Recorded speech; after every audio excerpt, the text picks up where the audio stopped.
आज हम class 8th exercise 3.3 कराने वाले हैं। क्वेश्चन नंबर फर्स्ट है, given a parallelogram ABCD complete each statement along with the definition और प्रॉपर्टी यूज्ड। ओके, तो देखिए डेफिनेशंस क्या होती हैं इसके पैरेललोग्राम की वो समझिए। सबसे पहले हम आपको पैरेललोग्राम बताते हैं। देखिए पैरेललोग्राम में क्या होगा, अपोजिट साइड्स ऑलवेज इक्वल होती हैं। देखो ये इससे इक्वल होगा, ओके, और ये साइड्स इससे इक्वल होंगी। ओके स्टूडेंट, अब बात आती है कि इसके एंगल क्या होते हैं, अपोजिट एंगल्स आर इक्वल। इनके अपोजिट एंगल भी क्या होते हैं बेटा, इक्वल होते हैं। तो ये इससे इक्वल होगा, ओके, और ये एंगल इसके इक्वल होगा। ओके स्टूडेंट, अब बात आती है कि अगर डायगोनल हम डालते हैं तो बी से डी को डायगोनल डालते हैं, ए से सी को डायगोनल डालते हैं, ठीक है। तो जो इंटरसेक्ट करता है वो कहाँ आता है, ओ पर। ओके, सपोज करिए ओ सी ओ है, वो इक्वल किसके होगा, ओ ए के इक्वल होगा। ये सारी बातें आपको पता होनी चाहिए कि पैरेललोग्राम में ये कौन कौन सी कंडीशन अप्लाई होती हैं। ओके, तो देखिए क्वेश्चन फर्स्ट है, एडी, ए और डी ये साइड्स जो है, तो हम इसको क्या लिखेंगे, एडी इक्वल इक्वल क्या आ रहा है बेटा बताइए, बीसी। तो यहां लिख देंगे हम बीसी। क्लियर हुआ। अब इसमें स्टेटमेंट क्या देंगे, अपोजिट साइड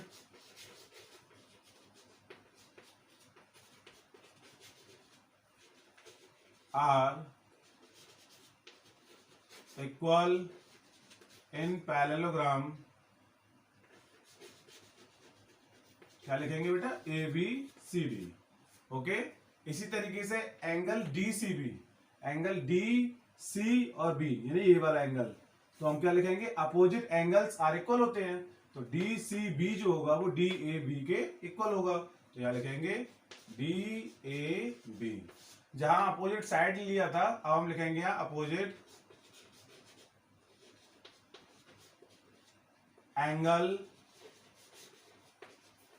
एंगल्स लिख देंगे, angles are equal in parallelogram A B C D. Clear हो रहा है स्टूडेंट या नहीं। अब आएंगे ओसी। ओसी क्या है, देखिए मैंने अभी आपको बताया था, ओसी जो है वो किसके इक्वल होगा, ओ ए के इक्वल होगा। क्योंकि डायगोनल जो होते हैं जहां इंटरसेक्ट करेंगे तो टू इक्वल पार्ट में डिवाइड करेंगे। ओके, तो ओसी जो होगा वो ओ ए के क्या होगा, इक्वल होगा। तो हम लिखेंगे जो डायगोनल होता है, डायगोनल जब इंटरसेक्ट करते हैं, ठीक है, तो इंटरसेक्ट जो करते हैं, diagonal intersect between two side, two equal side लिख सकते हैं बेटा, टू इक्वल साइड्स। तो टू इक्वल साइड में क्या कर देंगे, ये डिवाइड कर देंगे, ठीक है ना। तो लिख सकते हैं बिटवीन डिवाइड। ओके, अब आते हैं major angle D A B plus major angle C D A. Major angle D A B कहां देखिए जरा, डी ए बी हो गया, plus major angle C D A यानी कि ये वाला एंगल और ये एंगल। तो मैंने आपको दो बातें बताई, अगर ये एंगल और ये एंगल बताना हो तो अपोजिट एंगल्स आर इक्वल, और देन अगर ये एंगल आ जाए तो इन दोनों का जो सम होता है वो ऑलवेज 180 होता है, ठीक है ना। तो इन एंगलों का सम क्या होता है, 180 सप्लीमेंट होता है। तो हम लिखेंगे एडजेसेंट एंगल, इसको लिख सकते हैं सम ऑफ एडजेसेंट एंगल। तो क्या लिखेंगे बेटा, सम ऑफ एडजेसेंट एंगल सप्लीमेंट्री, यानी कि क्या होगा, इन दोनों का जो सम होगा वो क्या होगा बेटा, 180 डिग्री होगा। यस स्टूडेंट्स, अब आपके सामने question number 2, consider the following parallelogram, find the values of the unknown X Y Z. ठीक है, तो देखिए आपके सामने ये फिगर है, फिगर नंबर 1, 2 एंड 3। ओके, तो फर्स्ट से समझते हैं पहले, ये जो फिगर है वो किसका है बेटा, पैरेललोग्राम का। ओके, तो दिया हुआ है पैरेललोग्राम सी दिए हुए हैं, आपको गिवन है। तो देखिए जरा एक्स वाई जेड की वैल्यू फाइंड करनी है आपको। तो फर्स्ट देखते हैं, देखिए ध्यान से, ये बी जो एंगल है वो क्या है, 100 डिग्री है। ओके, तो मैंने आपको बताया कि अपोजिट एंगल्स क्या होते हैं, आर इक्वल होते हैं। तो हम लिखेंगे जो एंगल वाई होगा वो एंगल बी के बराबर होगा। सपोज करिए ये एंगल बी जो है वो एंगल डी के इक्वल होगा या नहीं, क्यों, क्योंकि हम लिख सकते हैं opposite angles of a parallelogram are equal. Okay student, ये ले सकते हैं हम यहाँ पर। ओके, तो ये हो गया हमारा y equal to 100 degree. Clear हुआ स्टूडेंट? अब मैंने आपको बताया था कि ये जो एंगल होते हैं ये इसके इक्वल होते हैं, बट इन दोनों एंगलों का सम ऑलवेज 180 होता है। तो हम लिख सकते हैं कि y plus Z equal to 180 degree. क्या लिखेंगे student? Adjacent angles of a parallelogram are supplementary. Okay, तो क्लियर हो गया वो स्टूडेंट। y की वैल्यू क्या है? 100 plus Z equal to 180 degree. तो z की वैल्यू क्या हो जाएगी बेटा? 180 माइनस के 100, तो z की वैल्यू आ जाएगी 80। ओके, y की वैल्यू मिल गया 100। अब जो z की वैल्यू होगी वो अपोजिट एंगल से x के इक्वल होगी या नहीं? तो हम लिख सकते हैं z equal to x। Okay, कैसे? और सेम यहां पर ये लाइन आ जाएगा, opposite angles of a parallelogram are equal. ठीक है ना? लिख सकते हैं स्टूडेंट इसकी जगह यहां पर। तो यहां पर जो z की वैल्यू होगी 80, वो x की वैल्यू होगी, तो x की वैल्यू भी क्या हो जाएगी? 80 हो जाएगी। ठीक है, तो हमारी तीनों वैल्यू आ गई। x equal to 80 degree, y equal to 100 degree and z equal to 80 degree. इस तरीके से आपका ये फर्स्ट वाला बेटा आंसर हुआ। सेकंड हम आपको कराएंगे। अब इसको देखो, ये थ्योरेटिकली है, आपको समझना है। ठीक है ना? एक बार आपको लिखना समझ में आ जाएगा तो बड़ा आसानी रहेगा क्वेश्चन को सॉल्व करना। देखिए सिंपल तरीके से करते हैं। ये 100 है तो ये 100 होगा, सिंपल सी बात है। आप कुछ आइडेंटिटी को याद रखिए और कुछ भी नहीं है इसमें। y और z का सम क्या होता है? 180 डिग्री। तो इन दोनों का सम होगा, जब ये 100 है तो ये कितना होना चाहिए? 80 होना चाहिए। जब ये 80 होगा तो बेटा ये आपका आते हैं बेटा सेकंड क्वेश्चन। ठीक है, सेकंड क्वेश्चन ध्यान से देखेंगे। ठीक है, आइडेंटिटी से अगर आते हैं। ठीक है, देखिए ये क्या है बेटा? 50। तो सपोज करिए ये वाला भी 50 होगा, होगा या नहीं? बट ध्यान से ये देखिए हमें गिवन क्या दिया हुआ है। ये देखिए यहाँ क्या है? 50 और यहाँ क्या है बेटा? y। और मैंने आपको क्या बताया? इन दोनों का सम क्या होना चाहिए? सप्लीमेंट्री होता है। तो सबसे पहले क्या लिखेंगे? If x plus 50 equal to x plus 50 equal to क्या आ जाएगा बेटा? 180। क्या लिखेंगे? adjacent angles of a parallelogram are supplementary। Clear आ रहा होगा स्टूडेंट? तो यहाँ x की वैल्यू गिवन आ जाएगी 180 माइनस की 50, तो x की वैल्यू आ गई बेटा 130। क्लियर हो गया? x की वैल्यू कितना आ गया बेटा? 130। अब जो 130 होगा वो y की वैल्यू होगी या नहीं? ओके, तो लिख सकते हैं कि y इक्वल टू x। तो y की जो वैल्यू होगी, जो x की वैल्यू होगी, ये भी 130 होगा। क्या लिखेंगे स्टूडेंट? इसके सामने स्टेटमेंट क्या लिखेंगे? Opposite angles are equal, opposite angles are equal in a parallelogram ABCD ले लीजिए। सपोज ये ले लीजिए ABC एंड D। ओके, इस तरीके से ले सकते हैं। हमें वैल्यू मिल गया x का और y का। तो देखिए x और y की वैल्यू आ गया। एक बात और इस फिगर से मैं नई बात बताना चाहता हूं, जो ये x है वो z के क्या होगा? इक्वल होगा। क्या होगा? इक्वल होगा। कैसे? आइडेंटिटी भी बताऊंगा। x इक्वल टू क्या होगा स्टूडेंट? z। इसको बोलते हैं बेटा करस्पॉन्डिंग एंगल। क्या बोलते हैं?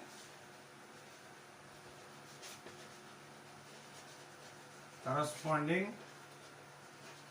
Angle property. Okay, corresponding angle property always क्या होगा? इक्वल होगा। इसमें दो चार प्रॉपर्टी होती है, मैं आपको बता दूंगा। ठीक है, तो जो x की वैल्यू होगी वो z की वैल्यू होगी। तो z की वैल्यू क्या होगी स्टूडेंट बताओ? जो हमारी x की वैल्यू है 130। क्लियर हो गया होगा? जेड की वैल्यू, वाई की वैल्यू, जेड वाई और एक्स की वैल्यू आपको आ गई। यस स्टूडेंट्स, अब आते हैं क्वेश्चन नंबर 3 के पास। 3 देखिए, अब ये जो एंगल है देखिए 90, तो ये x के कैसे इक्वल होगा, लिखेंगे x इक्वल टू 90 डिग्री। और यहाँ क्या लिखेंगे बेटा, ये जो एंगल होते हैं इसके वर्टिकली अपोजिट होते हैं, vertically opposite angle. Okay student, तो वर्टिकली अपोजिट क्लियर हो गया, x इक्वल टू 90 आ गया। ओके, अब देखिए x मिल गया हमें। अगर हम इस ट्रायंगल की बात करें, ये वाला ट्रायंगल जो है, ओके, इस ट्रायंगल की बात करें तो क्या होना चाहिए, देखिए sum of interior angle equal to 180 होता है। तो हम लिख सकते हैं कि x plus Y plus 30 equal to 180। ठीक है, तो हम लिखेंगे angle sum property, angle sum property. Clear हुआ स्टूडेंट? तो देखिए x की वैल्यू कितना है 90, 90 plus Y plus 30 equal to 180। तो यहां लिखेंगे 1 y 90 और 30 कितना हुआ 120 इक्वल टू 180। y की वैल्यू आ जाएगी 180 माइनस के 120। तो बेटा y की वैल्यू कितना हुआ बताइए 60 डिग्री। तो हमें यहाँ y की वैल्यू भी मिल गया। क्लियर हुआ स्टूडेंट? जब हमें y की वैल्यू मिल गया तो देखिए ये भी एक रिलेशन होता है। सपोज करिए ये एक लाइन है और ये जो आपका एंगल है वो इस एंगल का ऑलवेज इक्वल होता है। तो यहां लिख सकते हैं if y equal to Z, इसको बोलेंगे बेटा अल्टरनेट, क्या बोलेंगे अल्टरनेट एंगल प्रॉपर्टी। ओके, तो y की वैल्यू जो z की वैल्यू इक्वल होंगी तो y की वैल्यू क्या थी बेटा तो z की वैल्यू होगी 60 डिग्री। y की वैल्यू जब 60 डिग्री है तो z की वैल्यू क्या होगी, ये भी z की वैल्यू भी 60 डिग्री होगी। तो आपको क्या मिला x की वैल्यू, y की वैल्यू एंड z की वैल्यू। ओके स्टूडेंट, मैंने आपको थ्योरेटिकली बता दिया है, अब मैं आपको केवल और केवल फिगर से करना सिखाऊंगा। अच्छा स्टूडेंट्स, अब देखिए मैंने आपको कुछ प्रॉपर्टी लिख के दी है, ठीक है ना। देखिए हमने जो क्वेश्चन सॉल्व किया था उसमें हमें एडजेसेंट एंगल सप्लीमेंट्री मिला था और अपोजिट एंगल्स के बारे में पढ़ा था। करेस्पॉन्डिंग एंगल है, करेस्पॉन्डिंग एंगल एक ही लाइन पर बने एंगल जो होंगे वो करेस्पॉन्डिंग एंगल होते हैं। अल्टरनेट एंगल्स क्या होते हैं, ये इससे अल्टरनेट होगा और बेटा ये एंगल इससे अल्टरनेट होगा। ठीक है, इस तरीके से आप निकाल सकते हैं। वर्टिकली अपोजिट, कोई भी वर्टिकली इंटरसेक्ट लाइन करता है तो ये लाइन इसका वर्टिकली अपोजिट होगा और बेटा ये एंगल जो है वो इस एंगल का वर्टिकली अपोजिट होगा। ओके स्टूडेंट, तो देखिए हम आपको अब सॉल्व नहीं कराएंगे, डायरेक्टली सॉल्व कराएंगे। अब आपको फेयर में तो आपको सॉल्व ही करना है, ठीक है ना। तो ध्यान से समझते हैं क्वेश्चन को किस तरीके से जल्दी सॉल्व किया जाए। ओके, तो फोर्थ क्वेश्चन क्या, देखिए यहाँ y है तो मैंने आपको बताया पैरेललोग्राम में कि ये जो अपोजिट एंगल होंगे वो इक्वल होंगे। फर्स्ट में मैंने ये दिया opposite angles are equal in parallelogram. Okay, तो जो y होगा, ध्यान से देखिए स्टूडेंट कितना सिंपल बन गया, y की वैल्यू क्या हो गई 80 डिग्री हो गया। अब मैंने आपको बताया इन दोनों का जो सम होता है एडजेसेंट एंगल में जाता है, एडजेसेंट एंगल आर सप्लीमेंट्री, तो एंगल y और एंगल x का जो सम होगा वो 180 होगा। तो सपोज करिए बेटा ये 80 हो गया तो x की वैल्यू कितना होगा, इन दोनों को मिला के 180 होना चाहिए ना, तो x की वैल्यू हो जाएगी बेटा 100। Is that clear? अब देखिए ये x है तो ये तो नहीं है, बट मैंने आपको ये बताया कि ये जो एंगल होगा इक्वल होगा, ये किस में आता है करेस्पॉन्डिंग एंगल में। एक ही लाइन पर बने एंगल जो होंगे वो करेस्पॉन्डिंग एंगल होते हैं। तो बेटा जो z होगा वो 80 का क्या होगा इक्वल होगा। तो z देखो इक्वल हो गया या नहीं, इस तरीके से कितना सिंपल हो गया। ओके स्टूडेंट, क्लियर हुआ? अब देखिए फिफ्थ क्वेश्चन के पास, देखो ये जो है पैरेललोग्राम तो है ही, ये 112 है तो y की वैल्यू क्या होगी बताइए जरा, y की वैल्यू भी 112 होगी। ओके, अब देखिए ध्यान से, ये जो एंगल होगा हमने यहाँ पे क्या किया, ये डायगोनल डाल दिया, ठीक है, डायगोनल शो किया। तो क्या करेंगे, जो x की वैल्यू होगी वो z की वैल्यू होगी, सिंपल सी बात है, जो x की वैल्यू होगी वो z की वैल्यू होगी। पर एक बात बताइए स्टूडेंट, जब हमारी ये वैल्यू 112 जो है 112 एंगल है वो तो इसके इक्वल हो गई, और सम ऑफ इंटीरियर एंगल क्या होते हैं फोर्थ साइड में 360। तो सपोज करिए मैंने ये 112 और 112 प्लस कर लेता हूं तो ये हो जाएगा 224। अगर मैं 360 से माइनस कर देता हूं इसको, ओके, वैसे ये 40 है बेटा, वेरी सिंपल है, तो यहां लिख सकते हैं हम 40 डिग्री, लिख सकते हैं ना। आप जरा ध्यान से देखेंगे कि ये जो वैल्यू निकलेगी यहाँ आएगा 6, 5 में से 2 जाएगा तो बेटा 3 जाएगा, ओके। 136 में 2 का डिवाइड कर देंगे तो 2 से कटेगा 2, 6 जा 12 और 2 8 जा 16, यानी कि 68 आना चाहिए, ओके। तो हमारा 40 तो आ गया, तो इसमें कितना और प्लस करें जो 68 हो जाए, तो 28 को प्लस कर देंगे, तो बेटा 28 एक्स का वैल्यू आ गया, क्योंकि टोटल कितना होना चाहिए 68 और ये भी कितना होना चाहिए 68, क्योंकि अपोजिट एंगल्स आर इक्वल होंगे या नहीं होंगे। तो 68 बनाने के लिए हमारे पास 40 था, तो हमने 28, जैसे यहाँ 40 है तो यहाँ पे कितना होगा 28 होगा, तो हमारी वैल्यू क्या मिल गई, एक्स की वैल्यू 28 डिग्री और बेटा जेड की वैल्यू भी मिल गई हमें 28 डिग्री। ओके स्टूडेंट, क्लियर हुआ। ऐसे स्टूडेंट्स अब आपके सामने है question number 3, can a quadrilateral ABCD be a parallelogram, यानी कि ये एबीसीडी पैरेललोग्राम हो सकते हैं, can possible if angle D plus angle B equal to 180 degree, okay. तो देखो यस और नो में आंसर देना है आपको और इसमें रीजन भी बताना है आपको, ठीक है। तो देखिए अगर मैं एक पैरेललोग्राम बनाता हूं, देखिए ये मैंने आपको पैरेललोग्राम बना दिया, A B C and D, ठीक है। तो ये कह रहा है कि angle D plus angle B, यानी कि इन दोनों का सम 180 डिग्री होता है। बेटा मैंने आपको बताया कि ये जो एंगल्स होते हैं वो अपोजिट एंगल्स आर इक्वल होते हैं, और अगर मैं इसकी बात करता एंगल ए और एंगल डी की बात करता तो मैं इसे मान लेता कि 180 डिग्री होता है। पर एक कंडीशन आ रही है बेटा, अगर ये चीज इक्वल भी हो सकती है बट ओनली एक कंडीशन हो सकती है कि पैरेललोग्राम में अगर मैं स्क्वायर बनाऊंगा, क्या बनाऊंगा बेटा, स्क्वायर ले लिया, तो ये भी एक पैरेललोग्राम होगा, ओके। क्यों, क्योंकि इसकी अपोजिट साइड्स क्या है, इक्वल है, या फिर मैं इसको क्या दे दूंगा बेटा, रेक्टेंगल दे सकता हूं, ठीक है ना। तो रेक्टेंगल दे सकता हूं और स्क्वायर दे सकता हूं, दोनों ही बातें आ सकती हैं। इन दोनों कंडीशन में क्या होगा बेटा, ये जो एंगल होगा वो इस एंगल के क्या होगा, इक्वल होगा, ठीक है।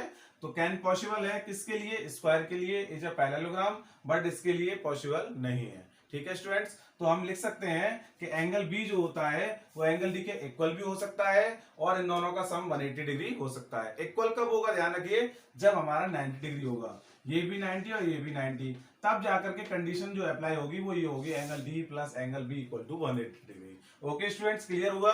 तो इसके लिए तो ये वेरीफाई कर रहा है बट इसके लिए वेरीफाई नहीं कर रहा है। एडी, अब देखिए हम फिगर बनाते हैं। फिर सपोज करिए मैंने एक पैरेललोग्राम ले लिया, ओके, पैरेललोग्राम लिया मैंने, A B C and D. Check कीजिएगा ए बी और डी सी की, यानी कि ए बी की जो वैल्यू है वो डीसी की वैल्यू सेम है, यानी कि 8 सेंटीमीटर ये भी है बेटा और 8 सेंटीमीटर ये भी है। बट एडी की जो वैल्यू है, एडी की वैल्यू है 4 सेंटीमीटर, लिख लिया, एंड बीसी की जो वैल्यू है 4.4 सेंटीमीटर।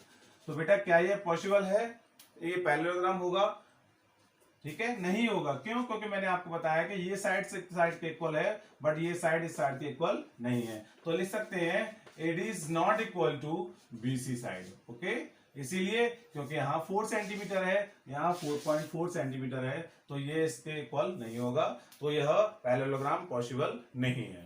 ओके स्टूडेंट, ये सेकंड का आंसर था, ध्यान रखिएगा। अब थर्ड पर आते हैं। थर्ड के लिए क्या बनाया हुआ है, एंगल ए। अब देखिए मैं छोटा सा पैरेललोग्राम और ले लेता हूं, ओके। तो ये मैंने पैरेललोग्राम ले लिया और इसको ले लेते हैं A B C and D, okay. तो जो ए की वैल्यू है, ए की जो एंगल है वो 70 डिग्री है, ले लिया, एंड सी की जो एंगल है वो 65 एंगल है। तो बेटा मैंने आपको क्या बताया कि opposite angles are equal in parallelogram, तो यानी कि हमारा एंगल ए जो है वो एंगल सी के क्या होना चाहिए, इक्वल होना चाहिए, तभी तो हमारा पैरेललोग्राम होगा। बट यहाँ क्या है, not equal to, angle A की value 70 degree are equal to 65, क्या इक्वल हो सकते हैं, नॉट। तो इसी तरीके से हमारा यह पैरेललोग्राम नॉट होगा, नॉट पॉसिबल इन पैरेललोग्राम। क्यों, क्योंकि एंगल क्या होने चाहिए, सम होने चाहिए, ठीक है, सेम होने चाहिए। क्लियर हुआ स्टूडेंट।